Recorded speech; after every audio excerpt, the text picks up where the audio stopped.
know what Chris Hansen is. Obviously, it's the nigga who be catching the predators. Catching a lot of YouTubers, not me, because a lot of YouTubers, they have stuff coming out. You know, I ain't gonna say names, but you know, if you know, you know. If you tapped in, you tapped in. Chris Hansen, this guy made an update video. I guess some the famous people who went viral. Chris Hansen's video or whatever. They went viral for the wrong reasons, but they still went viral at the end of the day. Streaming 30 days in a row. Join the links all below. Let's get it. Exactly what happened to the 6 most notable creeps from Hansen vs. Predator, and we're going to begin by talking about the math tutor Mike Manzy, who's had his life pretty much ruined. Crazy, I remember most, if not all of these videos, by the way. As a result of the I'm Chris Hansen, No You're Not episode. After arriving at the Sting house, Mike bumped into Chris immediately. They were so starstruck, you couldn't even believe if Chris Hansen went in his face. Or trying to make the excuse that he was simply making sure that the 13-year-old girl... Thank God he saved her from possible predators. What a guy. Yeah, this dude, yeah. Y'all see this guy, Steve Clough, 564. Keep an eye on this guy, because why are you defending the predator? Like this dude, keep an eye on this dude, because why are you defending him, bro? There's no way. He did not go to the house for good intentions. He only went for bad intentions on his part. Like, come on now. The people, if you're defending people in the comments, and you're probably one of them, or that could be your burner. Mind you, this is 2 years ago, so they could be out.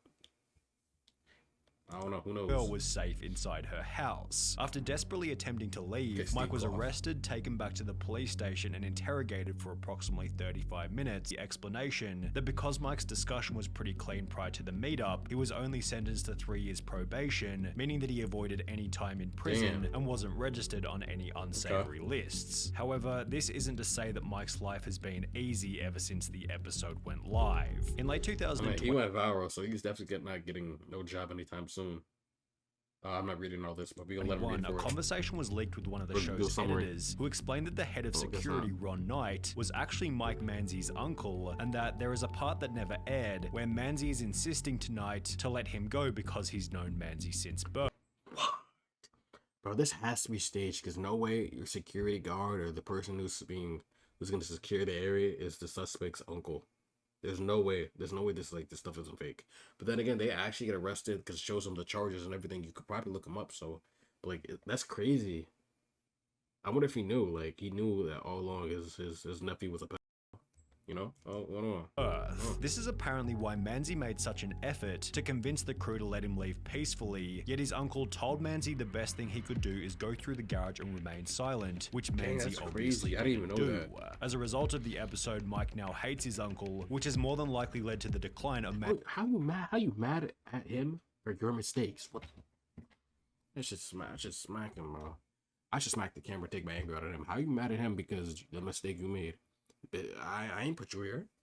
I didn't tell you to talk to that underage girl. No, I tried to help you, but you know, obviously they didn't want to listen. But you put yourself here. You know, you put yourself here. What? Manzy's other family relationships. However, the most interesting thing revealed in the message exchange was that Manzy was an avid watcher of TCAP back in the day, which explains why he recognized Chris Hansen immediately. What's TCAP? Is that name of his old channel, I guess? Chat. Mike has since been found on a felony dating site, as well as on Facebook under a different name, where a Reddit user was able to get this picture, as well as apparently have a conversation with Mike, who stated that he gets recognized very often, and that Mike actually seems like a very chilled out dude. On Chris Hansen's podcast, Chris explained that Mike is no longer working in education. As far as we know, he is not tutoring or teaching anywhere. He lives with his parents. Which would explain 2 recently surfaced photos of Mike working in a retail job, representing a pretty significant fall since tutoring for some of Connecticut's wealthiest families. However, Mike still got off lightly in comparison to John. Isn't this the dude who cried? I think it's the dude who did cry. Who, as a result of his appearance on the show, has now become homeless. John waltzed into the Sting house without saying a word, and was so creepy that simply standing next to him, even a theater student couldn't act like this. She wasn't creeped out by was enough to terrify the decoy. Yet she apparently had nothing to worry about, as he stated that he was only there to watch the football. After revealing that John was simultaneously talking to more than one minor, he was arrested, interrogated, and given a notice to appear in court, where he'd be trolled and heckled by the attendees as he pleaded guilty. And the judge actually in the case had to order the crowd to be quiet, to be orderly, because they had figured out who he was and what he was being accused of, what he was pleading guilty to. John Dupee was given an 8-year prison sentence beginning in August 2016, although this certainly isn't where the story ends. Only 4 months into his prison term, term, John's brother and sister were both killed in a car accident, which happened on the very same street where the Sting house was located. And in case losing both of his siblings wasn't bad enough, there are unconfirmed anecdotes that John was also disowned by his parents after the episode went live. Surprised about that? He was released from prison on the 24th of era, July his siblings 2018, serving just 2 years out of his 8-year sentence. Yet after being released, John was forced to register on a public offender list, which displayed his address as a Connecticut homeless shelter. Damn, bro. After 3 years in the shelter, John was able to move into a group house, although in October 2021, only 2 months after moving out of the homeless shelter, John violated his probation in an unspecified way and was sent back to prison for another year and 2 months. Damn, bro. Since his release in December 2022, John has been residing in a shelter for recovering addicts, although John Dupee isn't the only person on this list who's been back to prison, as Joshua Cologne also recently violated his probation. Behind him after entering the Sting house, stating that his biggest nightmare was ending up on a Chris Hansen episode. After Josh comes out of the bathroom, Chris is already there waiting for him. I know who you are. You know who I am. Yes. Chad, what's this shit on top of my screen? This wasn't here before, right? Yeah, this wasn't As here a before. result, Josh is What are they trying to do? unbelievably honest, laying out his intentions immediately. After being taken back to the station, he'd incredibly admit that this wasn't the first time that he'd met up with someone underage, which eventually helped the court to secure a 7-year prison sentence. After the sting happened, but before Josh went to prison, he was still working as a plumber and would admit to a co-worker that he was very remorseful and would happily take back his crazy Russian ex, then go back to that house with Chris Hansen. On his really bad days, he would talk about how he doesn't want to die alone, and that he knows that he'll never imagine you're gonna die and like you're probably gonna be mostly remembered by this, by the people, have a by semblance everyone of a who knows you. normal This is life crazy. again. Josh was sent to prison a few months later in early 2016 and would serve 3 years out of his 7-year sentence. However, this wouldn't be the last time that Josh ended up behind bars. In September 2020, I guess just approximately can't 1 stay year away after from being the- released from his I don't know. first prison stint, a post was made to the TCAP forum stating, "Joshua Cologne was convicted yesterday after spending a few months in prison for a probation violation. 4 years jail, execution suspended after 6 months, probation 9 years. This guy will never learn." Josh's second prison term came to an end in March 2021, after which his former co-worker and friend took to Reddit to explain the reason for the sentence. Imagine your coworker spreading your business on Reddit. That's some devious stuff. Contacted me after he got out of prison for a second time, letting me know that he'd been framed. Apparently he wasn't allowed to have any pictures of any children on his phone. His sister shared a picture of his niece in a chat that he was in, and he got locked up for it, his explanation. I ain't Interesting. gonna lie. This happens to me. Me and my niece or whatever, who that is, we gotta fight because you're the reason why I'm back in jail. Mind you, I'm the reason why I got sent to jail in the first place. If I did not get sent to jail, I would not have those probation stuff I would have to pay attention to and keep an eye on. But you sent me to jail, so when I get out eventually, whatever, after my probation's over, real Thanksgiving, Christmas time, you think everything's sweet? Nah, we're gonna have to get it on eventually though. After my probation's over, because I ain't trying to go back. If you now search Josh's name on an inmate search engine, it states that Joshua Cologne is or was recently an inmate currently at the Connecticut Department of Corrections, CTDOC, located in Wethersford, CT, leading many to believe that Josh is now back in prison for a third time. But what happened to the wealthy accountant who Chris recognized? Oh wait, from the train. Oh, this dude was on chat. This dude was on the train with Chris Hansen earlier that day. That's crazy.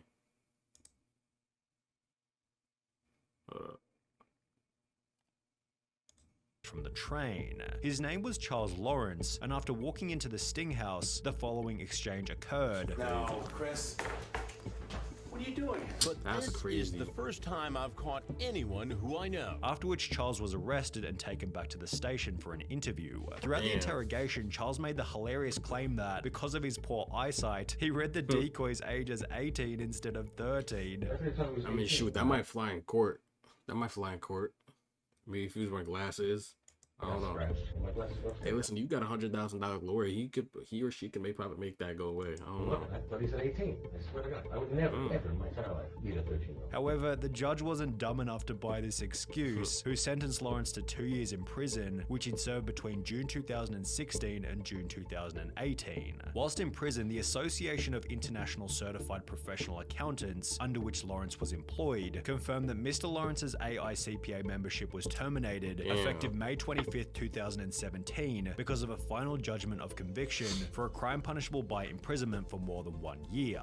Chris also mentioned that Charles had a second job as a commercial real estate agent, and after finding Charles's LinkedIn, it states that he's the president of a company called Lawrence Real Estate Enterprises Inc., which is still active today and lists Charles as the company's CEO. However, Chris did mention on his podcast that Charles had some issues with keeping his license. I'm not clear as to whether or not he's still involved in commercial real estate. There was an issue with his license after his conviction, after he pleaded guilty. Although even if he was able to, it's unlikely that Charles would get much work these days given his reputation. In May 2021, a post was made to Reddit explaining that they saw Charles Lawrence living in an over 55s complex, which has been confirmed as true after looking up the address listed on his public offender registry. This page also shows the most recent photo of him, taken in mid-2018, exhausting all of the information that we have on Charles Lawrence. However, we've got plenty of dirt on the now infamous Stephen Buchanan, who gained notoriety for showing up to the Sting House with duct tape, a camera, and various weapons in his car. This was extra terrifying as after arriving at the house, he refused to enter and rather tried to coax the decoy into getting into his vehicle. You want to come in? You want to go? Can you just like come in and we can chat for a little bit? What do you want to do? I'll show you around today. I got some food if you want. You want to show you around? Can we watch a movie? We're not going to the movie. After being confronted by Chris, Buchanan tries to blame his depravity on the PTSD he got during his military time in Iraq, although despite this impediment, Buchanan still served 3 years in prison, after which fans... I don't think no PTSD can make you start liking underage people, so I don't know about that. I don't know what type of... Listen, I never had PTSD before. I never been in the army. I never served. I never been deployed, but I'm pretty sure you don't get those feelings toward minors. I don't know. The show began to notice that the story he shared with Chris wasn't entirely accurate. A user by the name of Bud1985 took to Reddit in a post reading, "Stephen Buchanan. This took me a good hour of searching through old pics from Iraq, but I finally found it. I served with his turn." Bud continued in the comments by stating, "When he was active duty, he was a tank mechanic. And how do I know this? He was my tanks mechanic. He would do maintenance on it in the motor pool every Monday. He never went on a single mission. He never seen a minute of combat. He may have been through some mortar fire, but that..." Hey, he just basically said he's not a factor, and he's a bitch. You're not a factor. You never did nothing. You have no PTSD. You just lied. That's basically what he just said.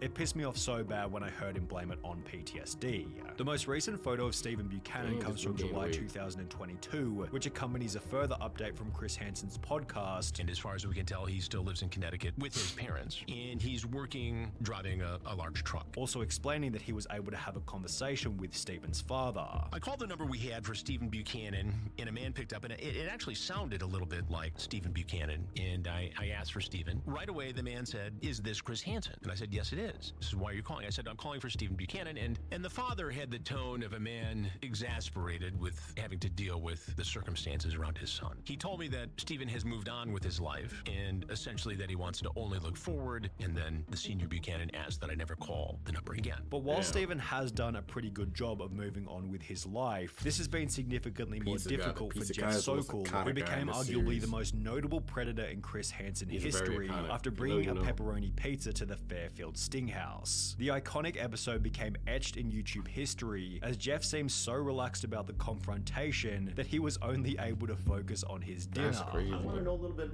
more about you first. Can I eat first? After Jeff spent 16 minutes demolishing his pizza, he'd offer Chris a slice on the way this is out. probably the only pizza he's gonna get in a few years. So I mean, yeah, if I was in this position, I'd eat that pizza. I'd be like, I'd lick the box clean, all the salt, any little oil grease, because that's the only good food you're probably gonna get in the next few years. I don't know if he got put in prison or something like that. I don't know, but that's probably the only good food you're probably gonna get in a minute. So shoot. You can take your pizza.